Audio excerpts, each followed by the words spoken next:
Guys, kalau seandainya teman-teman nanya ke gua iPhone second apa yang paling menarik buat dibeli di tahun 2024 ini, gua bakal rekomendasiin teman-teman semua buat lirik iPhone yang satu ini nih guys, yaitu iPhone 12 Pro Max. Yes, bisa dibilang kalau seandainya kita lihat harganya sekarang ini, iPhone 12 Pro Max ini tuh udah menarik banget. Dimana kalau seandainya teman-teman coba searching di aplikasi Tokopedia ataupun laku Six Trade Center, teman-teman tuh pasti nemuin nih guys, iPhone 12 Pro Max dengan harga 8 jutaan untuk varian paling rendahnya. Cuman karena gue tuh sering banget lakuin research dan juga hunting di aplikasi laku Six Trade Center, makanya gue tuh dapetin si iPhone 12 Pro Max ini dengan harga yang menurut gue tuh miring banget nih guys. Dengan harga 7.160.000 dengan kondisi batangan dan juga sinyal belum terdaftar. Di sini meskipun secara sinyalnya ini masih nyala, tapi gue tuh nggak jamin kalau IMEI-nya bakal bertahan sampai beberapa bulan ke depan. Jadinya karena kemarin gue sekalian ke Singapura, gue sekalian juga daftarin IMEI si iPhone 12 Pro Max ini nih guys. Untuk caranya gimana dan juga rincian harganya berapa nanti gue bakal bahas di akhir video. Jadinya buat teman-teman yang penasaran pastiin nonton videonya dari awal sampai akhir nih guys. Dan ini adalah video review dari iPhone 12 Pro Max dan langsung aja check this out.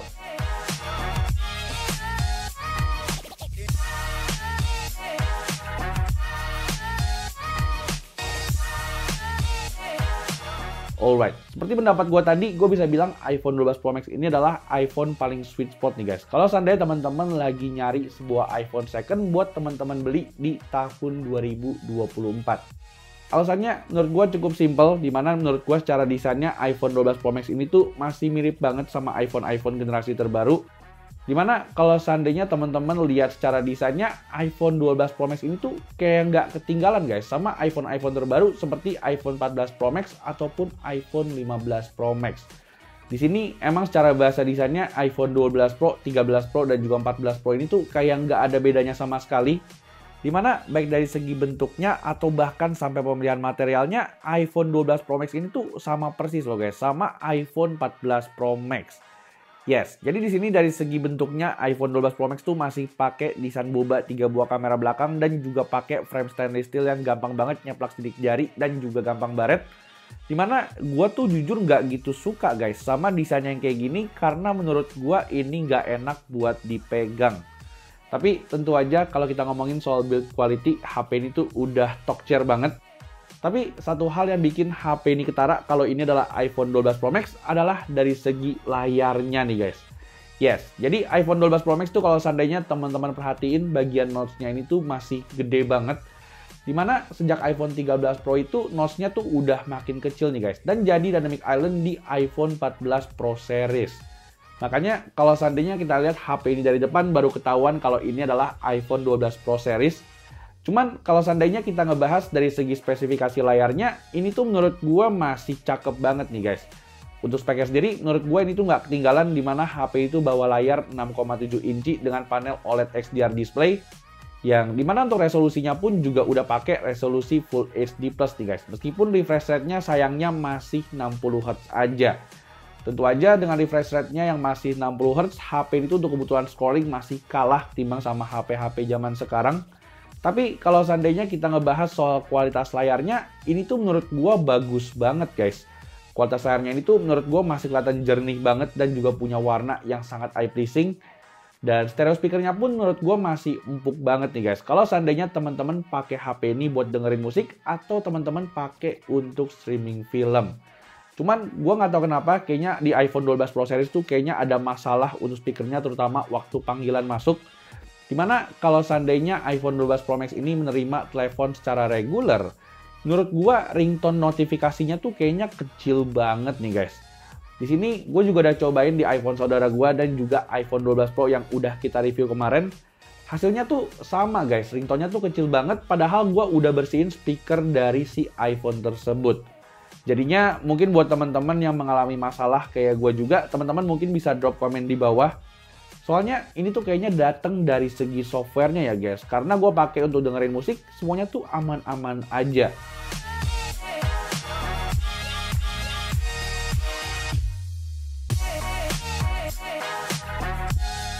Nah, terus sebelum kita lanjut ke sektor berikutnya, yaitu ngebahas soal performa dan juga overall experience dari iPhone 12 Pro Max, gue bakal ngenalin satu buah produk yang menurut gue tuh menarik banget. Dimana produk ini adalah screen protector yang menemani gue selama 4 tahun terakhir ini nih guys. Jadi mungkin gue pengen cerita sedikit dulu sebelum gue jadi tech reviewer, gue tuh udah pakai produknya Phone-me untuk perlindungan layar smartphone gue. Dimana di antara semua produknya yang paling bikin gue amazed yaitu adalah Phone-me Flex Glass ini nih guys. Jadi buat teman-teman yang belum tahu si Phone-me Flex Glass ini adalah sebuah screen protector yang menurut gue tuh durable banget.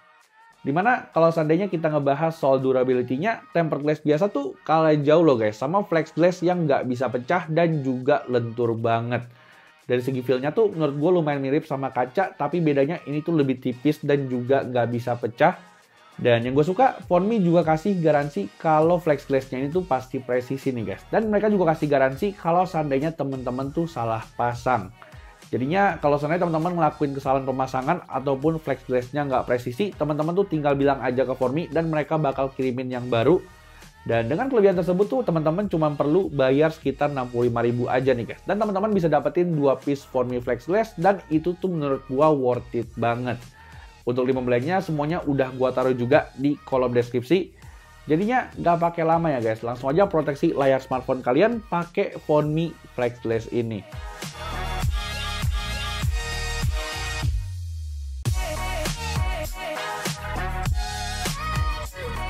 Nah, lanjut ke sektor berikutnya yang bikin iPhone ini masih recommended juga buat teman-teman beli, yaitu adalah sektor performa dan juga overall experience-nya. Dimana untuk performanya sendiri, gue jujur masih puas banget ya guys sama performa dari Apple A14 Bionic yang ada di iPhone 12 Pro Max ini. Bisa dibilang secara performanya gue tuh nggak mengalami kendala sama sekali meskipun secara RAM-nya ini tuh cuma 6 GB aja. Dimana dengan iOS 17 terbaru ini, gue masih ngerasa kalau iPhone 12 Pro Max ini tuh masih capable banget guys buat ngelibas semua aplikasi yang ada di App Store sekarang. Mulai dari aplikasi yang ringan, sosmed, PUBG Mobile, atau bahkan Genshin Impact, semuanya tuh bisa dilibas dengan lancar di iPhone 12 Pro Max ini. Meskipun untuk PUBG Mobile tuh sayangnya belum bisa di 90 FPS nih guys. Tapi kalau untuk Genshin Impact sih overall aman-aman aja, gue bisa mainin HP ini di frame rate 60 FPS di grafik highest. Cuman dengan sedikit catatan nih guys, HP ini tuh menurut gue gampang anget kalau seandainya teman-teman pakai untuk main Genshin Impact.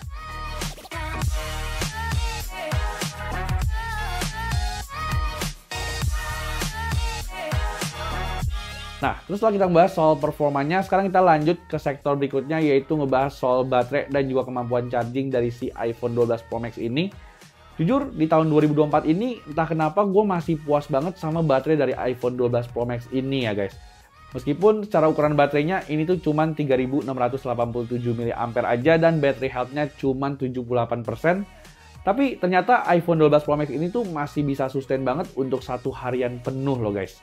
Di sini gue udah cobain kemarin pas gue lagi di Singapura, gue pakai satu harian, HP itu berhasil bertahan satu hari penuh dengan SOT di angka 11 jam lebih. Dan ini tuh menurut gue adalah angka yang imersif banget guys. Dan nggak pernah gue temuin di smartphone Android lain yang umurnya sama kayak HP ini. Jadinya meskipun secara kemampuan chargingnya cuma bisa sampai 27 watt aja, tapi gue nggak ada komplain sama sekali sama performa baterainya.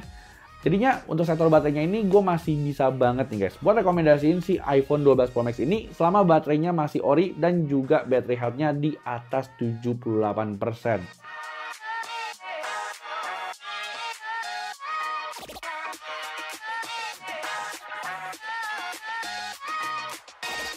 Nah, terus sekarang kita lanjut ke sektor berikutnya yaitu ngebahas soal kamera dari si iPhone 12 Pro Max ini.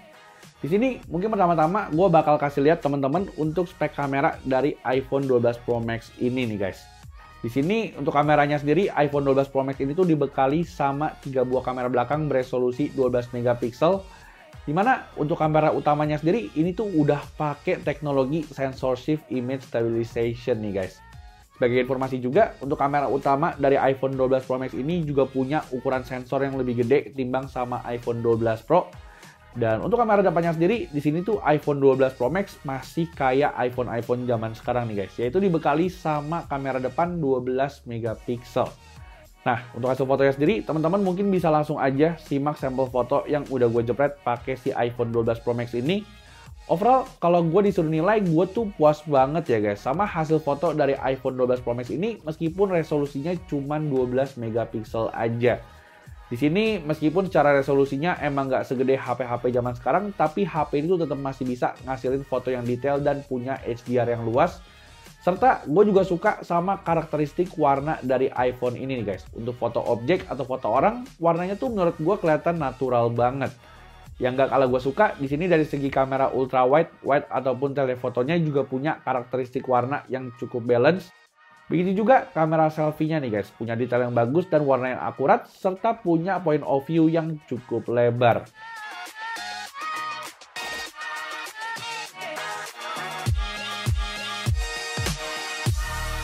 Nah, gak cuma foto delete, tapi foto low light dari iPhone 12 Pro Max ini menurut gue juga masih bisa banget buat teman-teman andelin di tahun 2024. Dimana secara hasil fotonya iPhone 12 Pro Max ini tuh kamera belakangnya masih oke banget loh guys. Meskipun teman-teman pakai HP ini untuk foto di kondisi low light. Teman-teman mungkin bisa lihat sampel foto low light dari ketiga kamera belakang si iPhone 12 Pro Max ini. Di sini kalau seandainya gue bandingin secara head to head sama HP zaman sekarang seperti Samsung Galaxy S24 Ultra, menurut gue meskipun secara overall hasil fotonya lebih bagus di S24 Ultra, tapi menurut gue ini tuh masih tetap bisa keep up nih guys, terutama di kamera ultra wide-nya sama kamera telefotonya. Cuman emang kalau seandainya kita ngebahas dari segi kamera utamanya, emang cukup jauh antara iPhone 12 Pro Max sama Samsung Galaxy S24 Ultra. Tapi menurut gue ini udah cukup oke lah guys, terutama buat teman-teman yang mungkin kebutuhannya cuman untuk sosmed aja.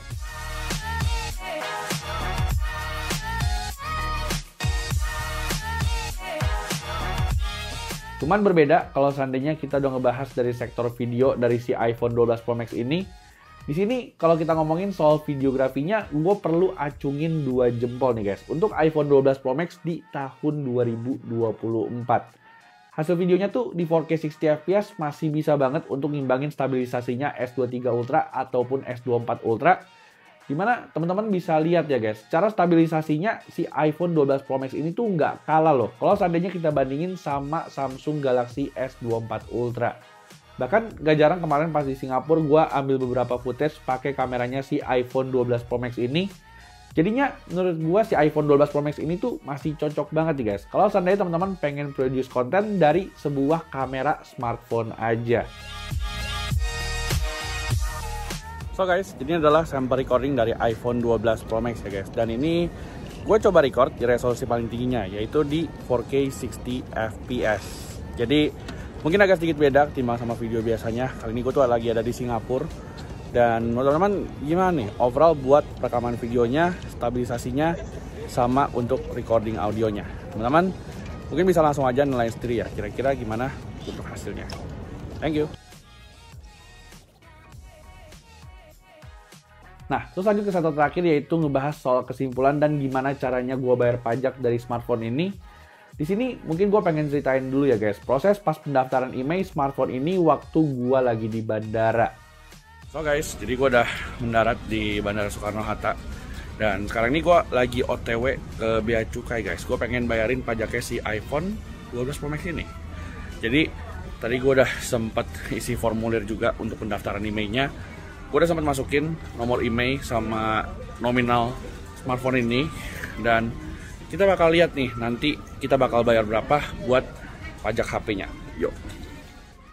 Nah, jadi kemarin setelah gue sampai di Terminal Internasional Bandara Soekarno-Hatta, gue langsung mengunjungi posko pendaftaran email yang ada di Terminal 3. Dan syaratnya untuk pendaftaran email, teman-teman tuh cuma butuh bawa HP-nya, paspor, sama boarding pass kalian. Jadi, teman-teman tuh nggak perlu lagi bawa invoice ataupun kardus dari si smartphone tersebut. Dan di sini tuh untuk harganya semuanya udah ditentuin sama timnya Bea Cukai nih guys. Jadi di sistem yang baru ini tuh tim Bea Cukai udah punya database dari harga-harga smartphone yang ada di pasaran. Jadinya teman-teman tuh tinggal bawa aja smartphone yang pengen kalian daftarin atau smartphone yang kalian beli dari luar negeri nih guys.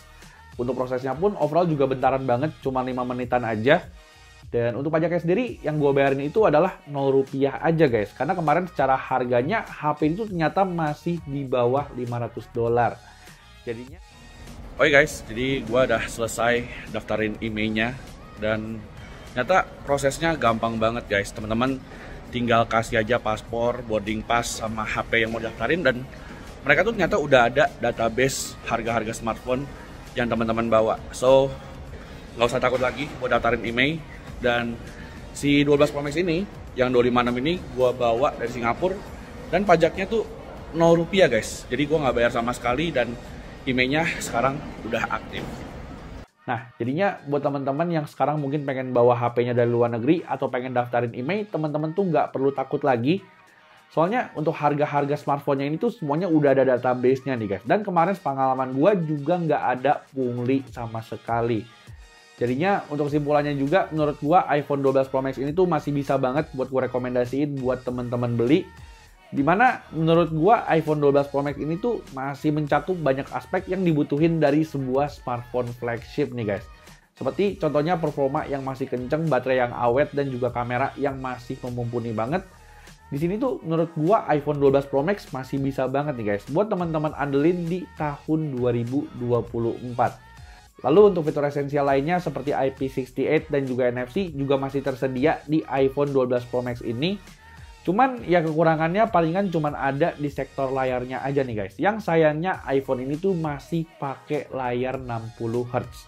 Tapi again ini tuh menurut gue bukan big deal banget karena secara experience-nya iPhone 12 Pro Max ini tuh masih smooth banget. Jadinya paling segitu dulu aja nih guys. Video sharing gue tentang iPhone 12 Pro Max di tahun 2024 ini. Seperti biasa, buat teman-teman yang suka sama video ini, jangan lupa teman-teman untuk klik tombol like dan juga subscribe channel Bang Jo Review. Dan seperti biasa, gue Bang Jo Review pamit dan kita jumpa lagi di video selanjutnya. Bye-bye.